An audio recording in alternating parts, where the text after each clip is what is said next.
Praise lot యేసుక్రీస్తు శ్రేష్ఠ నామములో యేసులోని రక్షణ టీవీ కార్యక్రమం ద్వారా మరొకసారి మీతో మాట్లాడతాకి దేవుడు నాకు ఇచ్చిన అవకాశం బట్టి యేసయ్యకి మహిమ కలుగాక. అందరూ బాగున్నారండి. ఈరోజు ఈ కార్యక్రమం ద్వారా మేము ఎంతగానో బలపడుతున్నామని, మీరు ఇస్తున్న ప్రార్థన, అలాగే ఆర్థిక సహాయ సహకారాన్ని బట్టి, అలాగే మీరు ఇస్తున్న రిప్లైని బట్టి ఈ కార్యక్రమం ద్వారా మేము ఎంతగానో ఆత్మీయంగా బలపడుతున్నారని మీరు చెప్తున్న ఆ సాక్ష్యాలు బట్టి ప్రభువుని ఎంతగానో మహిమపరుస్తున్నాం. ఈ స్క్రీన్ మీద కనపడుతున్న నెంబర్కి మీకు ఏదైనా ప్రార్థన వస్తుంటే కాల్ చేయండి. మేము మా ప్రార్థన యోధులు అనుదినం మీకోసం ప్రార్థిస్తాకి ఎల్లప్పుడు సిద్ధంగా ఉన్నాం. దానికి స్తోత్రం. హల్లెలూయా. ప్రియమైన దేవుని బిడ్డలారా, ఈరోజు ఒక ప్రత్యేకమైన వాక్యాంశం ద్వారా మాట్లాడతాకి నేను ఇష్టపడుతున్నాను. నా వాక్యాంశం ఏంటంటే, దహించు అగ్ని అయిన దేవుని గురించి. మన దేవుని యొక్క పరిశుద్ధాత్మ అగ్ని మన జీవితంలో ఎలా పనిచేయబోతుంది, ఆ అగ్ని అయిన దేవుని గురించి, ఆ అగ్ని అయిన దేవుడు చేసే కార్యాల గురించి మనం చూద్దాం. దానికి స్తోత్రం. హల్లెలూయా. ఆలోచన చేసినట్లయితే హెబ్రీయులకు రాసిన పత్రిక 12వ అధ్యాయము 29వ వచనము చివరిలో మనం చూసినట్లయితే, మన దేవుడు దహించు అగ్ని అయి ఉన్నాడనే మాట మనం చూస్తున్నాం. దేనికి స్తోత్రం. హల్లెలూయా. యేసుక్రీస్తు వారికి ఉన్న పేరుల్లో ఆయన ఆశ్చర్యకర్త, ఆలోచనకర్త, బలవంతుడైన దేవుడు, నిత్యుడైన సమాధానకర్తకి అధిపతి. అలాగే ఆయన రూపాల్లో ఒక రూపము దహించు అగ్ని అయిన దేవుడు, అగ్ని రూపంలో ఉన్న దేవుడు. అందుకని చూసినట్లయితే ఆయన అగ్ని అయి ఉన్నాడనే వాక్యం సెలవిస్తుంది. మన వేదాల్లో కూడా చూసినట్లయితే సంస్కృత శ్లోకంలో ఓం శ్రీ బ్రహ్మపుత్రాయ నమః, ఓం శ్రీ కన్యసుతాయ నమః, కన్య గర్భంలో పుట్టిన దేవునికి నమస్సుతులను చూస్తాం. ఓం శ్రీ వృక్షశూల అర్ధాయ నమః, వృక్షమంటి మానుపై వేలాడిన దేవునికి నమస్సుతులను చూస్తాం. ఓం శ్రీ మృత్యుంజయ నమః, మృత్యుం జయించిన దేవునికి నమస్సుతులు అనే మాట చూస్తాం.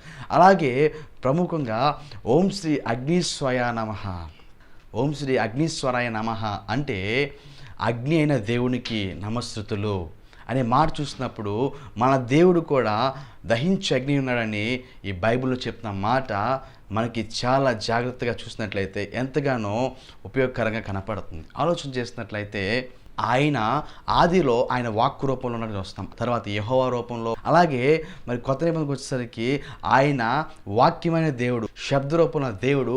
ఆ వాక్యము ఆది యందు వాక్యమును, వాక్యము దేవుని యొద్దను, ఆ వాక్యమే దేవుడైను. ఆ వాక్యము శరీరధారిగా, కృపాసత్య సంపూర్ణంగా శరీరాకారంలో దేవాదేవుడు పరలోకాన్ని విడిచి భూలోకానికి మనుషుల్ని రక్షించడం కోసం, మానవ పాప క్షమాపణ ఇవ్వడం కోసం, సర్వమానవాళికి మోక్షాన్ని ప్రసాదించడం కోసము ఆయన శిలువ త్యాగం చేసి మనిషికి మోక్షము, పరలోక రాజ్యము, పాప క్షమాపణ ఇవ్వడం కోసము ఈ లోకానికి దేవుడి కుమారుడిగా, శరీరధారిగా, మనిషి కుమారుడిగా ఈ లోకానికి వచ్చి ఉన్నాడు. దేనికి స్తోత్రం. హల్లెలూయా.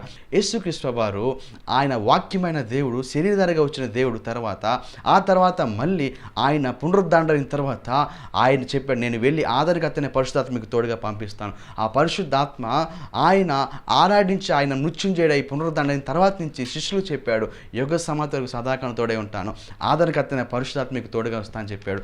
ఆ దేవుడు తర్వాత పరిశుద్ధాత్మ రూపంలో మన మధ్య సంచారం చేస్తున్నాడు. ఆ పరిశుద్ధాత్మైన దేవుడే ఇప్పుడు ఆయన మరి దహించు అగ్ని పరిశుద్ధాత్మ శక్తితో రూపంలో, ఆత్మ అయిన దేవుడు ఆ పరిశుద్ధాత్మ శక్తితో అగ్నిలాగా మనలో మనల్ని మండిస్తూ ఆయన మనల్ని జీవింపజేస్తున్నాడు. దేనికి స్తోత్రం. హల్లెలూయా. అందుకే చూసినట్లయితే యేసుక్రీస్తు వారి శిష్యులు మరి ఆయన పునరుద్ధరణ తర్వాత ఇంచుమించు 120 మంది ఆది సంఘంగా మరి శిష్యులు అనబడిన వారు ఏక మనసుతో ఆ పరిశుద్ధాత్మ శక్తిని వాగ్దానం పొందుకుంట కోసం యేసు ప్రభు చెప్పాడు కదా, ఇదిగో పరిశుద్ధాత్మ మీదకి వచ్చినప్పుడు శక్తిని పొందుతారు కనుక మీరు బూదిగంతం వరకు, యోదయ సమరయ బూదిగంతం వరకు వాడబడతారు, బూదిగంతం వరకు నాకు సాక్షిగా ఉంటారని చెప్పినట్లుగా ఆ పరిశుద్ధాత్మ దేవుని శక్తిని పొందుకుంటాం కోసం ఏక మనసుతో మేడగదిలో వారు ప్రార్థన చేస్తున్నారు. దేనికి ఇస్తుంది. హల్లెలూయా. ఆ సంబంధం జరిగిన విషయం ఏంటంటే, అపోస్తలుల కార్యం 2వ అధ్యాయం 1 నుంచి 4 వచనం వరకు అధ్యాయం అంతా మీరు ధ్యానం చేసుకున్నట్లయితే పరిశుద్ధాత్మ దేవుని శక్తి వారు పొందుకున్న తర్వాత బూదిగంతం వరకు తర్వాత వాడబడినట్టు చూస్తాం. వారు ప్రార్థన చేస్తున్నప్పుడు ఎంతో మంది స్వస్థపడ్డారు, దయ్యాలు పారిపోతున్నాయి, వారు నడుస్తుందే స్వస్థపడుతున్నారు, వారు వాక్యం చెప్తున్నప్పుడు వేల మంది రక్షణలోకి వస్తున్నారు, మాంత్రికులు సైతం మంత్ర పుస్తకాలు తగలబెట్టి క్రీస్తులోకి వస్తున్న సంఘటనలు మనం చూస్తున్నాం. కారణం ఏంటంటే ఆది అపోస్తలులకు పొందుకున్న బలమైన పరిశుద్ధాత్మ అగ్ని అభిషేకము. హల్లెలూయా. చూడండి, మనం అగ్ని అభిషేకంతో చేసే సేవ వేరు, మామూలుగా చేసే సేవ వేరండి. అగ్ని అభిషేకం ఏం చేస్తుందంటే ఒక లిఫ్ట్ ఇస్తుంది నిన్ను. ఒక సామాన్యమైన వ్యక్తిని అసాధారణమైన వ్యక్తిగా చేస్తుంది అగ్ని అభిషేకం. ఆ పరిశుద్ధాత్మ అగ్ని బాప్తిస్మము ఆనాడు ఆది అపోస్తలులు మేడగదిలో వారు పొందిన తర్వాత వారు బూదిగంతం వరకు వారు దేవుని సాక్షిగా నిలబడ్డారు. ఎన్నో ఆశ్చర్యకార్యాలు ఆది అపోస్తలుల ద్వారా జరిగినాయి. ఆనాడు జరిగిన అగ్ని అభిషేకము ఈనాడు కూడా ఆ కార్యాలు మన మధ్యలో దేవుడు చేయటం మనం చూస్తున్నాం. దానికి స్తోత్రం, హల్లెలూయా. కారణం అంటే అగ్ని అభిషేకము. కానీ అదే ఒక 5 అంతస్తులు లేదంటే ఒక 10 అంతస్తులు మనం మెట్లు ఎక్కుంటూ వెళ్ళాలంటే చాలా సమయం పడుతుంది. కానీ ఒక్కసారి లిఫ్ట్ ఎక్కితే ఇలా లిఫ్ట్ ఆన్ చేయగానే కొన్ని సెకండ్లోనే మరి 10వ అంతస్తులో మనం చూస్తాం. దానికి స్తోత్రం, హల్లెలూయా. 10వ అంతస్తులో మనం నిలబెడుతుంది. లిఫ్ట్ అంటే ఏంటంటే ఒక్కసారిగా సామాన్యమైన శక్తి ఉన్న నీవు అసాధారణమైన శక్తి నువ్వు పొందుకుంటావు. దేనికి స్తోత్రం, హల్లెలూయా. ఆ పరిశుద్ధాత్మ అగ్ని బాప్తిస్మం అగ్ని అభిషేకం ఎప్పుడైతే నువ్వు పొందుకుంటావో ఆ శక్తి ఎప్పుడైతే నీ మీదకి వస్తుందో నీ పరిచయం దీవించబడుతుంది. లిఫ్ట్ ఎక్కినట్టుగా ఉన్నతంగా ఆత్మీయ స్థితిలోకి నువ్వు ఎక్కే అనుభవంలోకి దేవుడిని తీసుకెళ్తాడు. దేనికి స్తోత్రం, హల్లెలూయా. అటు రీతిగా దేవుడు నీ పరిచయాన్ని దీవించును గాక, నీ సంఘాన్ని ఆస్వాదించును గాక, నీ వ్యాపారం, నీ చేతి పనులు, నీ కలిగిన సమస్తము నా దేవుడు ఉన్నతంగా ఆస్వాదించి దీవించును గాక. హల్లెలూయా. ఆ పరిశుద్ధాత్మ దేవుని అగ్ని నీలో మండుతూ ఉంటే నువ్వు దేవుని కోసం మండుతావు. నువ్వు మండుతూనే కాదు, అనేక మందిని మండింపు చేస్తావు. ప్రభుకు నువ్వు వెలుగుతూ అనేకులను ప్రభు కోసం వెలిగించేలాగా చేసేది అగ్ని బాప్తిస్మం అగ్ని అభిషేకం. ఆ పరిశుద్ధాత్మ అగ్ని నీలో ఉంటే నువ్వు రగులుతావు. దానికి ఇస్తుంది. హల్లెలూయా. అట్టి కృప దేవుడికి దయచేయను గాక. ఐజాక్ శామ్యూల్ అలాంటి అగ్ని అభిషేకంతో దేవుడు నింపాడు కనుక ఈరోజు బూదిగంతం వరకు దేవుడు అనేక ప్రాంతాల్లో వాడుకునే కృప, అనేక ప్రాంతాల్లో దేవుడు ఆయన మహిమ కోసము అల్పుణ్ణి వాడుకుంటున్నాడు. దేవునికి స్తోత్రం, హల్లెలూయా. కారణం ఏంటంటే అగ్ని అభిషేకం. అందుకనే ఈ పరిశుద్ధాత్మ అగ్నిను సామాన్య వ్యక్తిని అసాధారణమైన వ్యక్తిగా చేస్తున్నారు. పరిశుద్ధాత్మ అభిషేకం. మరి అలాడు దేవుని అగ్నితో మండించబడిన ఏలియా అనే ఒక ప్రవక్త మనం చూస్తాం. ఏలియా రోషంగా దేవుని అగ్నితో నింపబడిన రోషంగా సేవకుడు, ప్రార్థన పడు, బలమైన విశ్వాసం కలిగినవాడు. అతను ఎన్నో అద్భుత కార్యాలు, ఆశ్చర్యకార్యాలు దేవుడు నాను మహిమ కోసము అతను జరిగించడానికి చూస్తాం. ఏలియా అగ్నితో నింపబడిన రోషం కలిగిన సేవకుడికి బెస్ట్ ఎగ్జాంపుల్గా కనపడుతున్నాడు. అతడు ఒకరోజు ఒక ఛాలెంజ్ జరుగుతుంది. మొదటి రాజుగ్రంథం 18వ అధ్యాయంలో ఆ ఛాలెంజ్ మనం చూస్తున్నాం. ఒక సవాల్ జరుగుతుంది.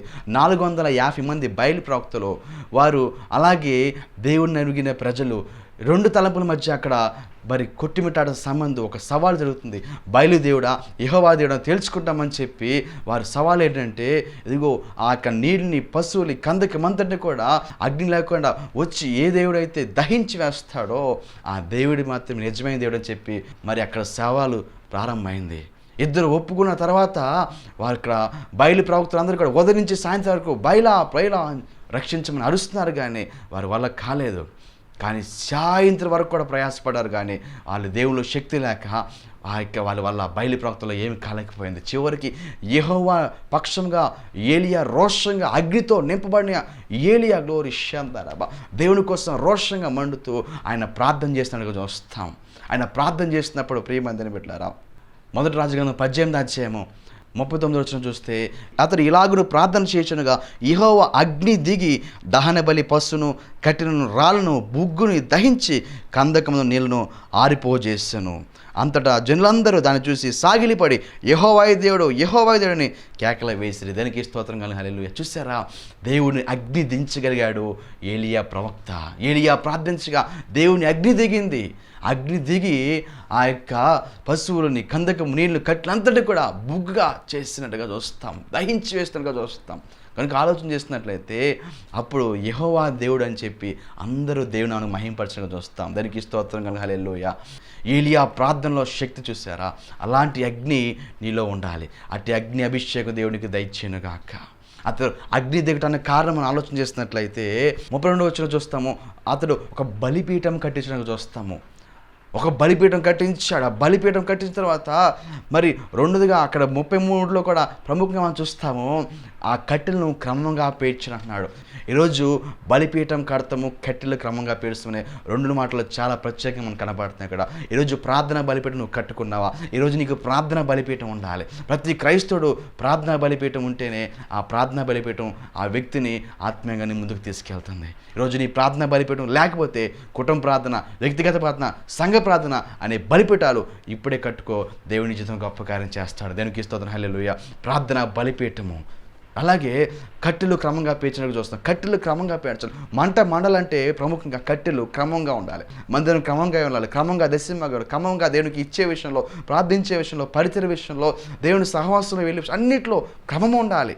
కొద్ది రోజులు చేసి కొద్ది రోజులు క్రమం లేకుండా చేయటం కాదు. అలాగే సమయానికి వెళ్ళకుండా కొంతమంది క్రమం లేకుండా భక్తి చేస్తూ ఉంటారు.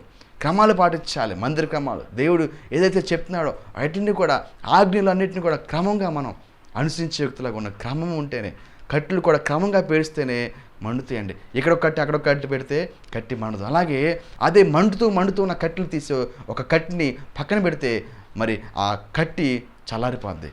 ఎప్పుడు అది మండుతుందంటే అవన్నీ కలిసి ఒక సమూహంలాగా ఒక 10-15 కట్లు కలిసి ఉంటే అది మండుతుంది. అలాగే కట్టిని తీసి పక్కన పెడితే ఆ మండుతున్న కట్టి చల్లారిపోతుంది.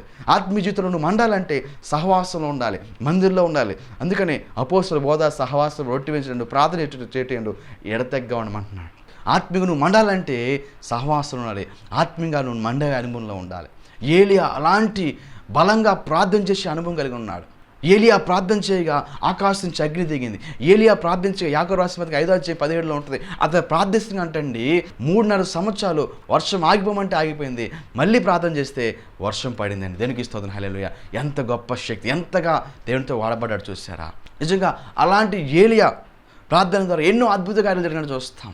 అతడు చివరి వరకు కూడా ఎంతగానో దేవుని కోసం రోషంగా వాడబడి అగ్ని రథములు, అగ్ని గుర్రముల చేత అతడు దేవుని మహిమలోకి, దేవుని దగ్గరికి ఆరోహమైనట్టుగా కొనుపోబడినట్టుగా చూస్తాం. దానికి స్తోత్రం, హల్లెలూయా.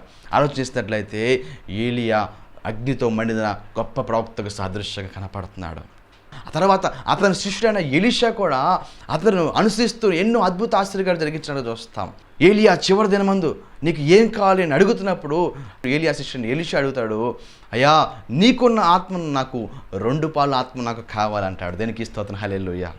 అందుకనే నిజంగా ఏలియా యొక్క ఆత్మలో 2 అంతల అభిషేకం పొందుకునే కృపను దేవుడిచ్చాడు. ఎన్నో ఆశ్చర్యాలు జరిగించాడు. 2వ రాజుల 6:18-18 చూస్తే అక్కడ కూడా ఒక సంఘటన మనం చూస్తాం. అక్కడ కూడా ఎలీషా ఇశ్రాయేలు ప్రజల పక్షంగా ఎన్నో కార్యాలు చేస్తూ గొప్ప ప్రవక్త ఉన్నాడు. సిరియా రాజు ఎలాగైనా అతను బంధించాలి, అతని మహత్యము తెలుసుకుని అతను బంధించమని చేసి శత్రువుల్ని పంపిస్తాడు. సైనికులు వచ్చేస్తాను ఆ సంబంధు గెహాజీ చూస్తాడు. ఎలీషా శిష్యుడైన గెహాజీ చూసి భయపడిపోతాడు. అయ్యా గొప్ప సైన్యం మనకి వచ్చేస్తుంది, వారు మనం ఎదుర్కొంటానికి మన శక్తి సరిపోదు, ఎలా అని ఆందోళనతో కర్రలతో ఉన్నప్పుడు ఎలీషా అన్నాడు కదా, మన దగ్గర ఉన్న దేవుడు, మన దగ్గర ఉన్నవాడు వారికంటే అధికమైన శక్తి కలిగినవాడు, వారికంటే అధికుడు, గొప్ప దేవుడు మనం కలిగి ఉన్నాం అని ఎలీషా ప్రార్థన చేస్తాడండి. ఎలీషా ప్రార్థించగా నిజంగా అతను అంటాడు, అయ్యా ప్రభువా ఇతను చూసినట్టుగా వీడు చూసినట్టుగా వీడి కన్నులు తెరువు అని ప్రార్థించగా ఎలీషా చుట్టూరు పర్వతములు, గుర్రములు, అగ్ని రథములు దేవుడు ఉంచి శత్రులందరూ కూడా సంహారమునట్లుగా, చెదిరిపోయినట్లుగా దేవుడు కార్యం చేశాడు. గట్టిగా చేపలు కొడితే శ్రమైపడదాం. ఎలీషా చుట్టూరు పర్వతములు, అగ్ని రథములు ఉంచినట్టుగా దేవుడు కార్యం చేశాడు. ఎంత గొప్ప కృప అండి. నిజంగా దేవుడు నీ జీవితంలో కూడా అగ్ని ప్రాకారం వస్తుంది. నిజంగా దేవుడు ఒక అగ్ని ప్రాకారం వేస్తే ఆ అగ్ని ప్రాకారం దాటి ఎవడు కూడా నీ దగ్గరికి రాలేడు. దేనికి స్తోత్రం, హల్లెలూయా. అగ్ని అయిన దేవుడు, అగ్ని ప్రాకారం ఉంచే దేవుడు, అగ్ని ద్వారా నీ జీవితంలో గొప్ప పరిశుద్ధాత్మ అగ్ని ద్వారా గొప్ప అసాధ్యాన్ని సాధ్యంగా చేయగల సమర్థుడు. చూడండి అగ్ని ఏం చేస్తుందంటే, చూసినట్లయితే అగ్ని దగ్గరికి ఏ పురుగు, ఏ పొట్ట రాలేదండి, ఏ జంతువులు అగ్ని దగ్గర రాలేదు. అడవికి రారాజు సింహం చూస్తే ప్రతి జంతువు కూడా భయపడి పారిపోద్ది. కానీ అదే సింహం సైతము మంట అగ్నిని చూస్తే అది గజగజ వణుకుతూ అక్కడి నుంచి పారిపోద్ది. అందుకని అడవులు ఎవరైనా తప్పిపోతే, ప్రమాదవశాత్తు అడవులో ఉండిపోతే వాళ్ళు ఏం చేస్తారంటే నిప్పులు, కొన్ని కట్టెలు తీసుకుని అక్కడ మంట వేసుకుని ఉంటారు. కారణం ఏంటంటే అగ్నిని చూసినప్పుడు ఏ జంతువుల పుట్టలు అక్కడికి రావు, ఏ పురుగు పుట్ట అక్కడ రాదు, ఏ యొక్క సింహాలు సైతము అగ్ని చూస్తే నోరు మూసుకోవాల్సిందే ప్రియమందిరుడా. ఎందుకోసం అంటే అపవాది గర్జించి సింహంలాగా నీ దగ్గరికి రావాలని చూసినప్పుడు కూడా దహించు అగ్నిన దేవుని శక్తి నీలో ఉంటే ఆ అగ్ని ముందు అపవాది ఏమి చేయడు, వాడు కాలిపోతాడు, నీ దగ్గర నుంచి పారిపోతాడు. దేనికి స్తోత్రం, హల్లెలూయా. ప్రియమందిని బిడ్డలారా, అగ్నిను ఆత్మీయంగా అలాంటి అగ్నితో నువ్వు మండించబడాలి. షద్రకు, మెషకు, అబేద్నెగోలు అనే దేవుని భక్తులు మనం చూస్తున్నాము. నెబుకద్నెజరు రాజు ఒక విగ్రహాన్ని మనం నిలబెట్టి ఎవరైతే దీనికి సాగిలి నమస్కారం చేయరు, ఆరాధన చేయరు, వారందరూ అగ్నిగుండంలో పడవేయబడతారని సెలవిచ్చినప్పుడు షద్రకు, మెషకు, అబేద్నెగోలు వారు దేవుని కోసం రోషంగా నిలబడి వారు ఆ యొక్క విగ్రహానికి నమస్కరించుకున్న దేవుని కోసం రోషంగా నిలబడినప్పుడు అగ్ని లాంటి శ్రమలో మరి అగ్నిగుణంలో వాడిని పడవేసి ఆసమందు కూడా అగ్నిగుణంలో వేయబడినప్పుడు కూడా దేవుడు అగ్నిగుణంలో 4వ వ్యక్తిగా వారి మధ్యకు ఉంచి అగ్ని లాంటి శ్రమ గుండా వారు వెళ్ళాల్సినప్పుడు కూడా అగ్నిగుణంలో 4వ వ్యక్తిగా దేవుడు వచ్చి అగ్ని వాసన వారికి తగలకుండా కాపాడి దేవుడు అగ్నిగుణం నుంచి సురక్షితంగా రక్షించి దేవుడు ఈరోజు నీ జీవితంలో ఉన్న అగ్ని లాంటి శ్రమ నుంచి కూడా దేవుని కోసం నువ్వు రోషంగా నిలబడే వ్యక్తిగా ఉంటే అగ్ని లాంటి శ్రమల నుంచి కూడా దేవుడు నిన్ను రక్షించి తప్పించి నిలబెట్టునుగాక. దానికి స్తోత్రం హల్లెలూయా. ఆయన అగ్ని లాంటి శ్రమ నుంచి నిన్ను విడిపించి రక్షించగల సమర్థుడు. అయితే అగ్ని లాంటి శ్రమలో విశ్వాసంగా శద్రక మేషక అబేద్నెగోలాగా దేవుడి కోసం రోషంగా నిలబడు. నిన్ను విడిపించి శ్రమలో తోడిని విడిపించి గొప్ప చేసేవాడు నీకు కూడా సహాయం చేసి అగ్ని లాంటి శ్రమ నుంచి నిన్ను విడిపించబోతున్నాడు. నమ్మితే గట్టిగా చెవులు కొడితే సమయం పడదాం. దానికి స్తోత్రం హల్లెలూయా. నిజంగా ఆలోచిస్తే కొన్ని పాత్రలు ఉంటాయి కదండి, కొన్ని పాత్రలు ఖాళీ పాత్రలు ఉంటాయి కొన్ని. ఆ పాత్రలో మరి ఆ పాత్రలు వేడివేడిగా ఉన్నంత వరకు ఆ పాత్రలో చూసినట్లయితే ఆ పెద్ద పెద్ద పాత్రలు ఉంటాయి. ఆ పాత్రల్లో అది వేడిగా ఉన్నంతసేపు ఆ వేడి పాత్రల మీద ఏ ఈగలు కానీ ఏ పురుగులు కానీ ఏమీ వాలవండి. ఏదైనా వాలినా అవి మాడి మసి అయిపోతాయండి. కానీ ఆ పాత్ర మీద ఎప్పుడు వాళ్తాయి అంటే, ఎప్పుడు వాడి దగ్గరికి వస్తాయి అంటే అది చల్లారిపోయినప్పుడు అన్నీ కూడా వాడి దగ్గరికి వచ్చి వాళ్తూ ఉంటాయి. చూసినట్లయితే ఆత్మీయంగా నువ్వు మండుతూ ఉంటే, ఆత్మీయంగా నువ్వు రగులుతూ ఉంటే ఏ రోగము, ఏ సాతాను, ఏ చీకటి, చేతపడు ఏది కూడా నేనేమీ చేయలేవు. ఎందుకోసం అంటే ఆత్మీయంగా నువ్వు మండుతుండే ఆ దహించగిన దేవుడు నీలో ఉండి నిన్ను మండిస్తూ ఉంటే ఏ దృష్టి దగ్గరికి రాలేడు. ఒకరు వచ్చినా అది కాల్చబడుతుంది. దేనికి స్తోత్రం హల్లెలూయా. చూడండి, పదార్థాన్ని తగలబెట్టి కాల్చేయాలన్నా సరే అగ్ని ఉపయోగపడుతుంది. అదే పదార్థాన్ని ఉపయోగకరంగా ఆహారంలాగా మార్చడం కోసమే అగ్ని ఉపయోగపడుతుంది. దేనికి స్తోత్రం హల్లెలూయా. నిజంగా మన దేవుడు దహించే అగ్ని ఉన్నాడు. ఆయన మాట వింటే ఆయన మనల్ని ఆత్మీయంగా మండించి ఫలింపజేస్తాడు. ఆయన మాట వినకుండా ఉంటే మనము అగ్ని చేత నాశనమై కాలిపోవాల్సిన పరిస్థితి కూడా ఉంటుంది. దేనికి స్తోత్రం హల్లెలూయా. అందుకని ఆలోచన చేసినట్లయితే మన దేవుడు దహించే అగ్ని ఉన్నాడు. ఇర్మీయా గ్రంథము 23:29 వచ్చింది. నా మాట అగ్ని వంటిది కాదా అంటాడు. ఆయన మాట అగ్ని వంటిది, అగ్ని వంటి మాట. వాక్యము పాల వంటిది, జుంటి తిని దాలగానే మధురమైంది, తేనె వంటిది, 2 అంచుల ఖడ్గం కలిగింది. అలాగే ఆయన మాట ఆత్మీయంగా మండిస్తుంది. ఆయన మాటలో శక్తి ఉంది, ఆయన మాటలో ప్రభావం ఉంది. ఆలోచన చేసినట్లయితే అగ్ని నిన్ను ఆత్మీయంగా మండిస్తుంది. అగ్ని సామాన్య వ్యక్తిని అసాధారణమైన వ్యక్తిలాగా మారుస్తుంది. అగ్ని ప్రియమందిని బిడ్డలారా, ఆలోచన చేసినట్లయితే మోషేని మనం చూస్తున్నాము. మోషే గారి ద్వారా దేవుడు ఎన్నో అద్భుత ఆశ్చర్యాలు జరిగించడం చూస్తాం. ఎంతగా దేవుడు వాడుకున్నాడు. ఇశ్రాయేలు ప్రజలను నడిపించే గొప్ప నాయకుడిగా మోషే మనకు కనపడుతున్నాడు. అయితే ఆ మోషే ఒకనొక సంబంధం సామాన్యమైన వ్యక్తిగా ఉన్నప్పుడు నిర్గమకాండం 3 చూస్తాం. ఇత్రో అనే తన మామ మందను మేపుచ్చున్నప్పుడు నిర్గమకాండం 3 నుంచి ఆ చివరి వచనం వరకు మనం చూసుకున్నట్లయితే ఆయన మండుచున్న పొదలోంచి మోషేని దేవుడు దర్శించినట్టు చూస్తామండి. 3:1 చూస్తాం. మోషే అంటే దేవుని పర్వతం అయిన హోరేబునకు వచ్చినప్పుడు దేవుడు అతను దర్శనానికి చూస్తాం. చూడండి, ఈ ఆత్మీయ సత్యం గమనించాలి. మనము దేవుని దగ్గరికి వచ్చినప్పుడు, దేవుని సహవాసంలోకి వచ్చినప్పుడు, ప్రార్థనలోకి వచ్చినప్పుడు, ఆయన దగ్గరికి మనం వచ్చి ప్రార్థన చేస్తున్నప్పుడు దేవుడు మనం దర్శిస్తాడు, మండిస్తాడు. బెస్ట్ ఎగ్జాంపుల్ మోషే గారి జీవితం. దేనికి స్తోత్రం హల్లెలూయా. మోషే దేవుని దగ్గరికి వచ్చాడు. హోరేబు పర్వతం దగ్గరికి వచ్చి ఎదురు చూస్తున్న సంబంధం. అగ్ని చేత పొద మండుతుందని పొద మాత్రం కాలిపోలేదని మనం చూస్తాము. ప్రియమందిని బిడ్డలారా, మండుచున్న పొద నుంచి దేవుడు మోషే మోషే అని పిలిచిన చూస్తాం. చూడండి, అగ్ని చేత పొద మండుతుంది కానీ పొద కాలిపోలేదు. ఆ పొదలో నుంచి, మండుచున్న పొదలో నుంచి దేవుడు మోషే మోషే అని పిలిచి దేవుడు ఇశ్రాయేలు జనానికి తర్వాత గొప్ప నాయకుడిగా దేవుడు మోషే లోబట్టాన్ని బట్టి దేవుడు వాడుకున్నట్టుగా చూస్తామండి. దేవునికి స్తోత్రం హల్లెలూయా. ఆలోచన చేసినట్లయితే అదే మోషే అగ్నితో మండించబడిన తర్వాత నుంచి అతని జీవితం అంతా మారిపోయింది. సామాన్య వ్యక్తి అసాధారణమైన వ్యక్తిగా మార్చబడ్డారు. కారణం ఏంటంటే అగ్ని అభిషేకంతో మండాడు మోషే. దేవుని అగ్ని ద్వారా అతని ప్రత్యక్షత పొందుకోగలిగాడు. తర్వాత మోషే కూడా ఎంతో దేవునితో సహవాసం చేసిన వ్యక్తిగా మోషే గారి జీవితాన్ని చూస్తాం. నిజంగా అతడు ఎంతగా దేవుడితో సహవాసం చేశాడంటే అన్న పనులు మర్చిపోయి 40 పగలు 40 రాత్రులు దేవుణ్ణి ఆయన సహవాసం ఉన్న వ్యక్తి మోషే. ప్రియమందిని బిడ్డలారా, నిజంగా ఆలోచన చేసినట్లయితే సీనాయి పర్వతం మీద అగ్నితో దేవుడు మోషేని దర్శించి పరిశుద్ధాత్మ దేవుని అగ్ని చేత ఆయన చేతి వ్రాత చేత ఆయన 10 ఆజ్ఞల పలకలు దేవుడు మోషేకి ఇచ్చాడు. చూడండి, ఆ కొండ సీనాయి పర్వతం శిఖరం పైనుంచి దేవుడు మోషే 10 ఆజ్ఞల పలకలు తీసుకుని ఆ శిఖరం పైనుంచి కిందకి దిగి వస్తున్నాడు. ఆయన దిగి వస్తుంటే మోషే ముఖము ప్రకాశించినట్టు అగ్ని చేత ప్రకాశించింది, దగదగ మహిమతో ప్రకాశించండి. నిజంగా ఆలోచిస్తున్నట్లయితే 10 ఆజ్ఞలు చట్టాన్ని, లా, కాన్స్టిట్యూషన్ని మరి దేవుడు మోషే చేతిలో పెట్టే కార్యం అంటే అగ్ని అభిషేకం పొందుకున్నాడు. దేవునితో సహవాసం, అన్నపాలను మరిచి 40 దినాలు 40 రాత్రులు దేవునితో సహవాసం చేసి అగ్ని చేత ఆయన ప్రత్యక్షత పొందుకున్న వ్యక్తి. అగ్ని చేత దేవుడు తర్వాత ఆయన ఎన్నో అద్భుత కార్యాలు చేయడం కోసం మోషేని దేవుడు వాడుకున్నట్టుగా చూస్తాం. దానికి స్తోత్రం, హల్లెలూయా. సామాన్య వ్యక్తిని అసాధారణ వ్యక్తిగా చేసింది మరి దేవుని యొక్క అగ్ని అభిషేకము. అందుకని చూసినట్లయితే అగ్ని అయిన దేవుడు, ఓం శ్రీ అగ్నేశ్వరాయ నమః, మన దేవుడు దహించి అగ్ని ఉన్నాడు. ఆ అగ్ని ద్వారా దేవుడు ఆ పరిశుద్ధాత్మ శక్తితో ఎన్నో అద్భుతాలు తన భక్తుల ద్వారా దేవుడు జరిగించాడు. అంతేకాకుండా ఆ అగ్ని ఏం చేస్తుందంటే, ఆ అగ్ని నిన్ను మండించాలన్న అగ్ని, ఆ అగ్ని ఏం చేస్తుందంటే నిన్ను ఆత్మీయంగా మండిస్తుంది. ఈ అగ్ని ఏం చేయాలి, మనలో ఉన్న ఈ ఆత్మీయ అగ్ని మండుతూ ఉండాలి. మనలో ఉన్న అగ్ని అంటే అండి, ఈ మెసేజ్కి చాలా ప్రాముఖ్యమైన మాట చెప్తాను, చాలా జాగ్రత్తగా గమనించండి.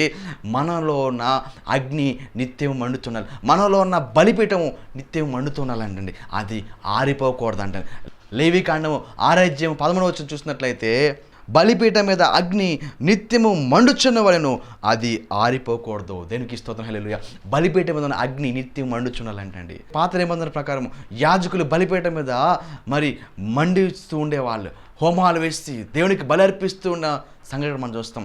అయితే కొత్త నిబంధన ప్రకారము మన దేహం అనే మరి బలిపీఠము మనం కట్టుకుని ఆత్మీయంగా మనం మండించబడుతూ ఉండాలి.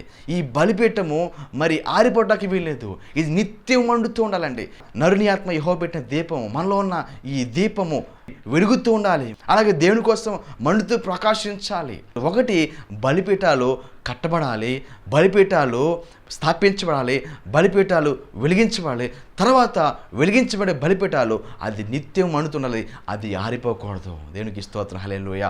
నీ ఆత్మీయ బలిపీఠం ఈరోజు ఎలా ఉంది? వెలుగుతుందా? వెలగటానికి సిద్ధంగా ఉందా?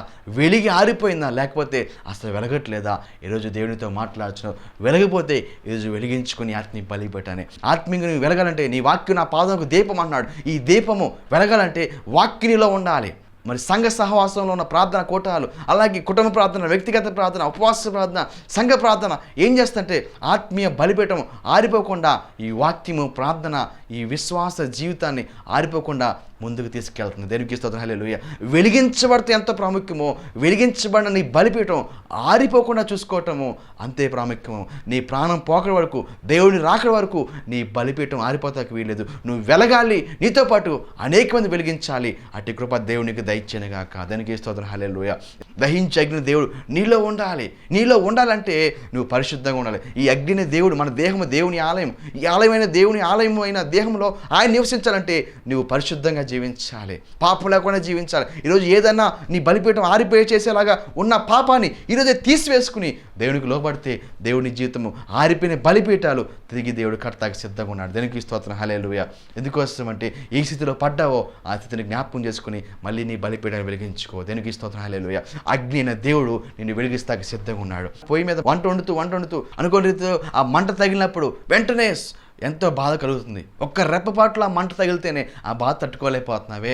ఒకరోజు అగ్ని ఆరదు, పురుగు చావదు, భయంకరమైన అగ్నిగుండం ఉంది. ఆ అగ్నిగుండంలోకి వెళ్తే మరి ఆ అగ్నిగుండం నుంచి తప్పించే వాళ్ళు ఎవరు? ప్రియమందిని బిడ్డలారా, 2 పేతురు రాసిన పత్రిక 3:7 చూస్తాము. మరి భక్తిహీనులకు తీర్పు తీర్చడం కోసము ఈ యొక్క ప్రపంచమంతా కూడా అగ్ని చేత నిల్వ చేయబడింది అంటండి. స్విచ్ నొక్కితే పేలిపోయేస్తున్న భయంకరమైన అణుబాంబులు, ఆటం బాంబులు భూమిలో భద్రం చేయబడింది. అంతేకాదు ప్రియమందిని బిడ్డలారా, దేవుని అగ్ని దిగి రాబోయే సమయం వస్తుంది ప్రియమందిని బిడ్డలారా. అంతేకాకుండా అదే అధ్యాయం 11 చెప్తున్నాడు, ఇదిగో పంచభూతాలు మిక్కటమైన మహావేదంతో లయమైపోయే రోజు రాబోతుంది.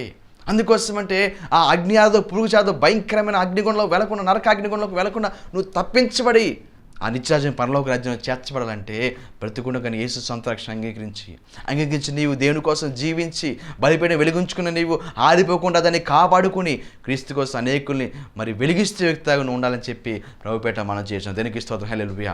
ఎందుకోసమంటే భయంకరమైన అగ్ని ఆరదో పురుగు చావదు. ఆ నిత్య నరకాగ్నిగుండంలోకి వెళ్లకుండా నీ ఆత్మీయ జీవితము వెలుగుతూ అనేక మంది వెలిగించి ప్రభు కోసం సిద్ధపరిచి నిత్యరాజ్యం పరలోక రాజ్యంలో ఉండే కృప దేవునికి వాళ్ళని ఆశపడుతున్నాడు. అట్టి కృప దేవునికి ఇవ్వాలంటే బ్రతికొండగానే మారుమనసు పొంది బాప్తిసం తీసుకుని యేసు సొంత రక్షణ అంగీకరించి వాక్యానుసారంగా జీవిస్తూ మండుతూ అనేకులను మండించు, వెలుగుతూ అనేకులను వెలిగిస్తూ క్రీస్తు కోసం నీ తుది శ్వాస వరకు జీవించు. దేవుని జీవితంలో భూలోక ఆశ్రయంతో పాటు నిత్యాగ్నిగుండంలో పడకుండా మరి పరలోక రాజ్యము నిత్యము సదాకాలముడే ఆ పరలోక రాజ్యము దేవునికి ఇవ్వడానికి సిద్ధంగా ఉన్నాడు. అట్టి రాజ్యం పొందుకునే వ్యక్తిగా దేవునికి కృప చూపించిన గాక. మరి సంఘం ఎత్తబడిన తర్వాత విడిచిపెట్టబడిన భక్తిహీనులకు 3.5 సంవత్సరాలు భయంకరమైన శ్రమలు రాబోతుంది. అగ్నిలో భయంకరమైన వడగండ్లు, ప్రకటన గ్రంథంలో చూస్తాం, భయంకరమైన వడగండ్లు సిద్ధపరచబడినాయి. అగ్ని భయంకరంగా ప్రజలను కాల్చబోతుంది. ఈ లోకంలో శ్రమలు, అలాగే అలా పరలోక రాజ్యంలో మరి వెళ్లకుండా విడిచిపెట్టిన వారు నిత్య అగ్నిగుండంలో కాల్చబడే భయంకరమైన పరిస్థితుల్లో వెళ్లకుండా ఉండాలంటే యేసు సొంత రక్షణగా అంగీకరించి మరి దేవుని సాక్షిగా జీవించాల్సిందిగా ప్రభుపేట మనం చేస్తున్నాం. ప్రార్థన చేసుకుందాం. తండ్రి, కుమార పరిశుద్ధాత్మక దేవా, ఈ ప్రార్థన లేఖిస్తున్న ప్రతి కుటుంబాన్ని దీవించింది. వారి జీవితంలో గొప్ప కార్యం జరిగించండి. పరిశుద్ధాత్మ దేవా, గ్లోరీ షందరావా, నీకోసం మండుతూ ప్రకాశించే వాళ్ళగా మార్చండి ప్రభా. దహించి అగ్ని ఉన్న దేవుడు, అగ్ని రూపంలో ఉన్న దేవా, పరిశుద్ధాత్మ అగ్నితో బిడ్డలు మండించండి. ఆది సంఘంలో వచ్చిన పరిశుద్ధాత్మ శక్తి మంటతో బిడ్డలు రగిలింపచేయండి ప్రభా. అలాగే ప్రభా, మేము మండుతూ అనేకుల కోసం ప్రభా అయ్యా మండించే వాళ్ళగా మార్చండి అయ్యా. మేము వెలుగుతూ అనేకులు వెలిగించే వాళ్ళగా, ఈ ఆత్మీయ బలిపీఠాన్ని నిత్యం వెలిగించుకునే వాళ్ళగా సహాయం చేయి అయ్యా. మేము మా బలిపీఠం మారిపోకూడదు అంటున్నావు, ఇది నిత్యము మండుతుండాలంటున్నావు ప్రభా. అట్టి నిత్యం మండే కృప ప్రతి బిడ్డకు దయచేయండి. వీరి ప్రార్థన క్రీస్తు బిడ్డలకు ఉన్న ప్రతి సమస్య నుంచి విడుదల చేయమని ప్రార్థన చేస్తున్నారు. ఈ భాషందర పరిశుద్ధాత్మదేవా, వీళ్ళని మండించండి ప్రభా, బలిపీఠాలు వెలిగించమని ప్రార్థన చేస్తారు ప్రభా. కృప చూపించి ఆయనకున్న ప్రతి సమస్యని విడుదల చేసి గొప్ప సాక్షికి నిలబెట్టి ఏ ప్రార్థన క్రీస్తు ప్రతి కుటుంబానికి మేలు, దీవెన, ఆరోగ్యం, ఆశ్రయం ఏస్తున్న కలుగుగా కానీ ప్రార్థిస్తూ దీవిస్తూ ఏస్తున్న ప్రార్థన సమర్పిస్తూ అడిగిడుకున్న ప్రియపల్ల తండ్రి. Amen, amen. Praise Lord. ఇలాంటి వాక్యాలు మరిన్ని మీరు చూడాలంటే యేసులోనే రక్షణ అనే యూట్యూబ్ ఛానల్ని సబ్స్క్రైబ్ చేయండి, లైక్ చేయండి, ఇతరులకు షేర్ చేయండి. దేవుని దీవించిన కాక. May God bless you, may God bless you India. Praise Lord. అగ్ని మండుచుండెనే పొద కాలిపోలేదుగా, అగ్ని మండుచుండెనే పొద కాలిపోలేదుగా, అగ్నిలో నుండే నీవు మోషేను దర్శించినావే, అగ్నిలో నుండే నీవు మోషేను దర్శించినావే. అగ్ని మండించు నాలో, అగ్ని మండించు, అగ్ని మండించు నాలో, అగ్ని మండించు. పరిశుద్ధాత్ముడా నాలో అగ్ని మండించు, నాలో అగ్ని మండించు. పరిశుద్ధాత్ముడా నాలో అగ్ని మండించు, నాలో అగ్ని మండించుదునా. వారు సిగ్గుపడిపోయిరే అగ్ని కానరానందునా, వారు సిగ్గుపడిపోయిరే నీ అగ్ని దిగిరాగా. నీవు ఏలియాను కనపరచినావే, నీ అగ్ని దిగిరాగా. నీవు ఏలియాను కనపరచినావే. అగ్ని మండించు నాలో, అగ్ని మండించు, అగ్ని మండించు నాలో, అగ్ని మండించు. పరిశుద్ధాత్ముడా